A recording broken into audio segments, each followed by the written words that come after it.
উত্তর দিনাজপুর জেলা কমিটির ডাকে পশ্চিমবঙ্গ প্রতিবন্ধী রাজ্য সম্মেলনী অনুষ্ঠিত হতে চলেছে রায়গঞ্জে। আজ ইসলামপুর থেকে রাজ্য সম্মেলনীতে যোগ দিতে উত্তর দিনাজপুর জেলা প্রতিবন্ধী কমিটির সভাপতি রঘুপতি মুখার্জির হাত ধরে প্রায় শতাধিক প্রতিবন্ধীরা ইসলামপুর আলুয়াবাড়ি রেল স্টেশন থেকে ট্রেনে রায়গঞ্জের উদ্দেশ্যে রওনা দিলেন। রায়গঞ্জের শিলিগুড়ি মোড় সংলগ্ন এলাকায় পথ অবরোধ কর্মসূচি রয়েছে। অবিলম্বে প্রতিবন্ধী আইন 2016 কার্যকর করতে হবে। প্রতিবন্ধীদের মাসিক ভাতা 5,000 টাকা দিতে হবে।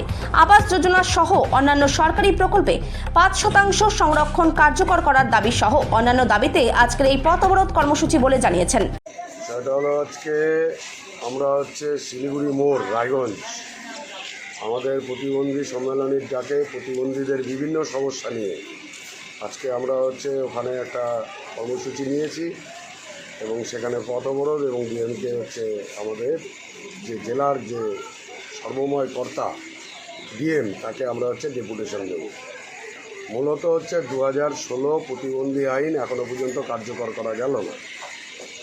রাস্তাঘাটে চলতে গেলে প্রতিবন্ধীদের হেনস্থা করা হচ্ছে। প্রতিবন্ধীদের মাসিক ভাতা এই মুহূর্তে দাঁড়িয়ে 1,000 টাকা দিচ্ছে সরকার, যেখানে আপনি দেখবেন যে নেতা মন্ত্রী সাংসদ তাদের বেতন বাড়ছে লাফিয়ে লাফিয়ে, কিন্তু প্রতিবন্ধীদের ক্ষেত্রে সেক্ষেত্রে ভাবনাটা তার সরকারের নেই। দ্বিতীয়ত প্রতিবন্ধীদের ক্ষেত্রে সরকারি আইন অনুযায়ী তাদের আবাস যোজনার ঘর, তাদের জব কার্ড, এগুলো তাদের দেওয়ার কথা, কিন্তু আমরা লক্ষ্য করছি যে গোটা রাজ্য জুড়ে খালি নয়, এই জেলাতেও একই অবস্থা, যে প্রতিবন্ধীদের ক্ষেত্রে ভাবার কিছু নেই। তাহলে আমরা যাবোটা কোথায়?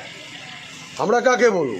এক একজন প্রতিবন্ধীর যা অবস্থা, তাদের চলে না, নিজেরই চলে না, আর সংসার তো দূরের কথা। তাহলে প্রতিবন্ধীরা কি মানুষ নয়? একদিকে তারা বলছে যে সমাজের মূল স্রোতে ফেরাতে হবে, সকলের সমান অধিকার, আর এদিকে প্রতিবন্ধীদের ক্ষেত্রে যে এই বঞ্চনাটা আজকে আমরা রাজপথেই আন্দোলনের পথ আমরা বেছে নিয়েছি এবং আমাদের এই দাবিগুলো নিয়ে যতক্ষণ পর্যন্ত পূরণ না হবে ততক্ষণ পর্যন্ত আমরা অবরোধের দিকে যাচ্ছি।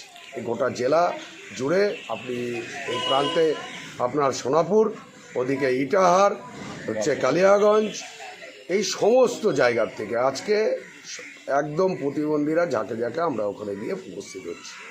তো কত লোকের জমায়েত হতে পারে পুরো জেলা জুড়ে? দেখুন, আমাদের কাছে যা টার্গেট, টার্গেট বলতে আমাদের কাছে যা ইনফরমেশান, তাতে করে মিনিমাম 2,000, কিন্তু যা পরিস্থিতি দেখতে পাচ্ছি, আপনি এখানেই দেখতে পাচ্ছেন, আমার মনে হয় আজকে মিনিমাম 5,000 জমায়েত ওখানে হবে।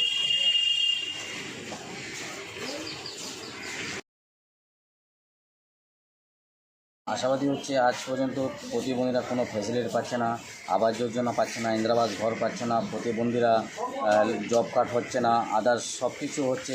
কিন্তু এই বিলটা পাস হয়েছিল 2016 সালে। আজ পর্যন্ত হ্যান্ডিক্যাপরা কোনো সুযোগ সুবিধা ফ্যাসিলিটি কোনো কিছুই পাচ্ছে না। কিন্তু এই সরকার এই যেভাবে কী করছে না করছে কোনো তালবানা করা যাচ্ছে। আজকে আমরা রায়গঞ্জ শিলিগুড়ি মোড়ে পথ অবরোধ আছে। যতক্ষণ পর্যন্ত আমাদের দাবি না মানবে আমরা ততক্ষণ পথ অবরোধ করতে পারি। আপনার নাম? আমার নাম MD ফারুক আজম।